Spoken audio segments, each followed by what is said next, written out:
Hello, in this video I want to address the effects of sample size, which is labeled N, and confidence level, which is labeled Z, on the accuracy of confidence intervals. Now, let me first kind of mention why we even want to talk about this. Why is this even important?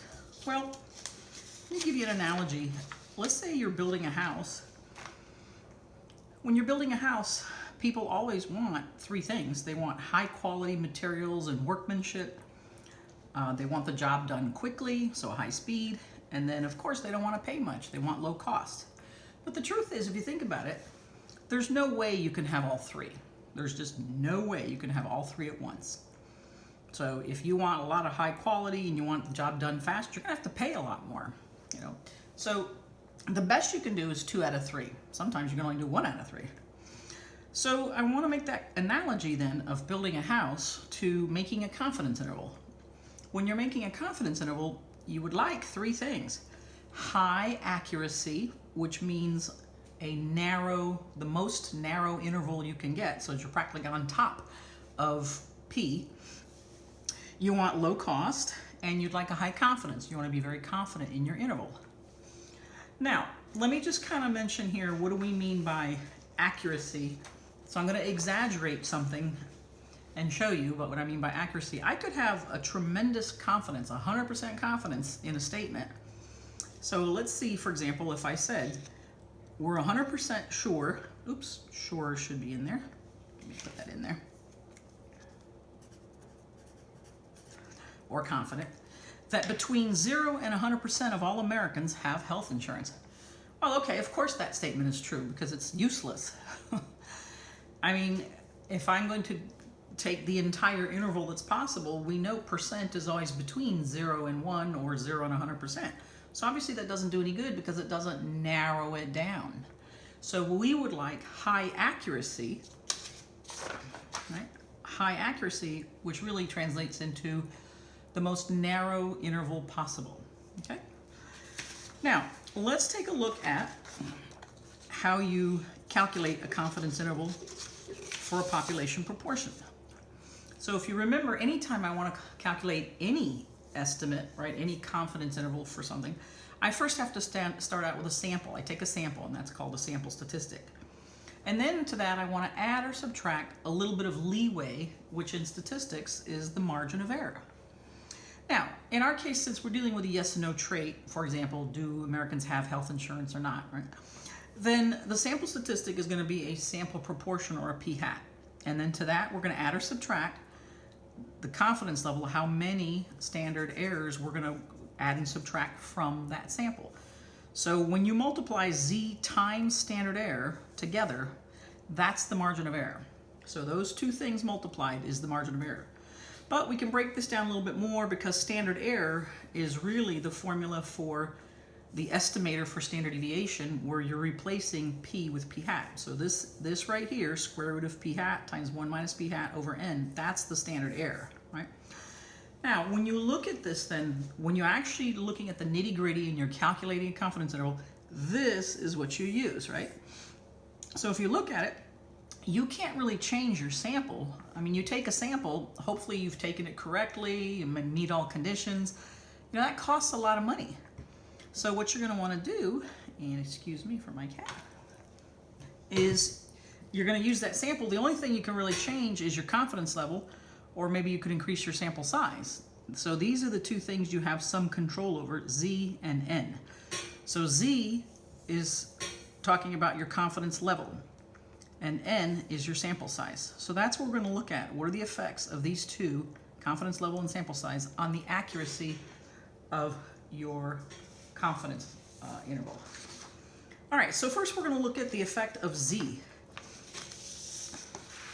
Okay, so here what I want to do is, remember your Z multipliers are here.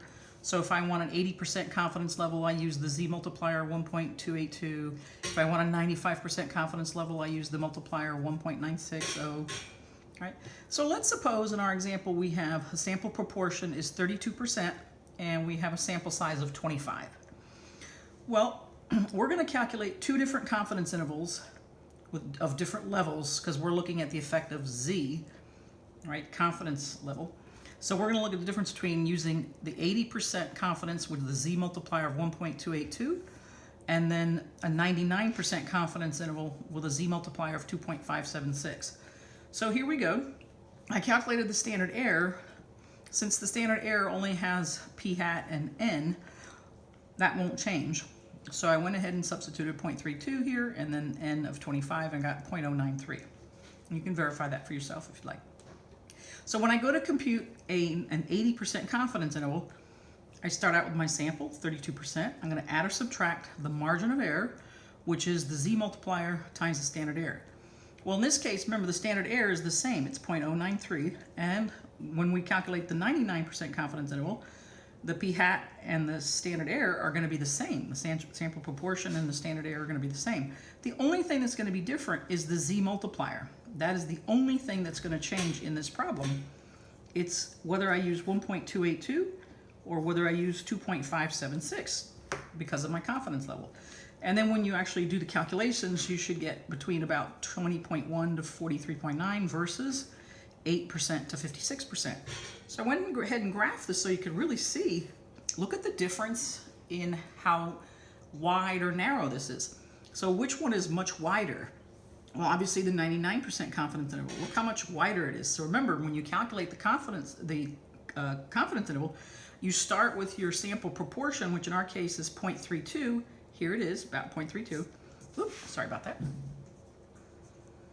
And then you add and subtract, right, the margin of error. So notice this is the middle of the interval, and then you're either subtracting the margin of error or adding the margin of error. And your margin of error for an 80% confidence interval is much smaller than it is for a 99% confidence interval. Why? Because the multiplier is much smaller. 1.282 is a much smaller number than 2.576. So what's happening here then is you're gaining confidence when you're going from an 80% confidence level to a 99% confidence level, but you're losing accuracy. You're losing a lot of accuracy. So the idea is, from this sample, if I think of throwing out a net, like a fishing net to catch P, here I threw out a much smaller net, here I threw out a much bigger net, so now I have a lot more places to look for it. There's a lot more places it could be. So you really lost a lot of accuracy by gaining a lot of confidence, okay? Now, what's the effect of sample size?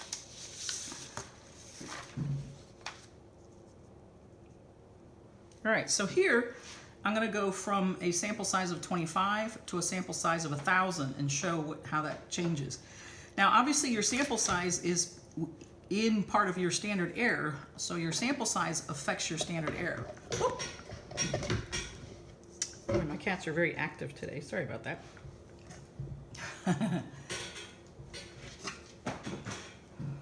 All right, maybe they won't come back. All right, so here, then you have the sample size of 25 versus the sample size of 1,000. Now remember, when you look at numbers, let me just kind of mention this. When you're looking at fractions, because you have basically a fraction, remember, as the denominator gets bigger, the whole fraction gets smaller. So here, I'm just exaggerating here. Here, my denominator was 2, then it became 3. So my denominator is increasing, right? Well, the whole fraction, right, is getting much smaller, right? Because this is 0.5, this is 0.33, this is 0.25, right? This keeps going on and on. And this is 0.01, 0.001. So you see, the number itself, the whole fraction is getting much smaller. So that's what's happening here. Make sure you can see everything. Yep. When I increase the sample size, right, this whole fraction gets smaller. So then, of course, when I take the square root of it, it's also smaller. So I go from a standard error of 0.093 down to 0.015. That's a huge decrease because of the increase in sample size. And from a more common sense point of view, if you ask, the more people you ask something, the closer you're going to get to the truth, right? If I ask 3 people something, that's not nearly as good as asking 100. So as you increase the sample size, you're going to get closer or have less error. Right? You're going to get closer to the truth, P. So here's the actual calculations though for n equal 25 versus n equals 1,000. Start out with your sample size, sample proportion, add or subtract your margin of error. So in this case, 0.32 is the same, 0.32 is the same. We're keeping the confidence level the same so that it doesn't affect anything. So 1.96, 1.96. So the only thing changing here is the standard error. So there it is from 0.095 to 0.015, and here's your actual calculations. And then I put them on a graph for a small sample size. What do you have? You have a very wide confidence interval versus the larger your sample size, the smaller your error, so a very small or narrow confidence interval. Obviously, you'd rather have something much more narrow because now you know the P is somewhere in here versus way in here somewhere we have to look for it. So again, you lose a lot of accuracy if your sample sizes are small. You lose a lot of accuracy. So essentially then, those are the effects of sample size and confidence level. And going back to this, it's a trade-off. You usually, of course, want a very narrow interval so that you have accuracy, but you also want high confidence, and we see that the higher the confidence level, the wider the interval. So how can you compensate for that? So if I want a high confidence, then I'm going to have a high multiplier, which is going to make my interval very wide. What can I do to compensate for that? Well, I can increase my sample size because that will decrease my error, which makes my margin of error smaller. So that could compensate. But if I'm going to increase my sample size, guess what? It's going to cost me. It's no longer going to be low cost. Because think about it. You know how it is if somebody, a market researcher calls you and asks you, hey, would you participate in a, and you're like, click, don't even bother answering. So it costs a lot of money to have a large sample size. It really does. So that's your trade-off. And so hopefully that covers the effects of sample size and confidence level on the accuracy of confidence intervals. Thank you so much for listening.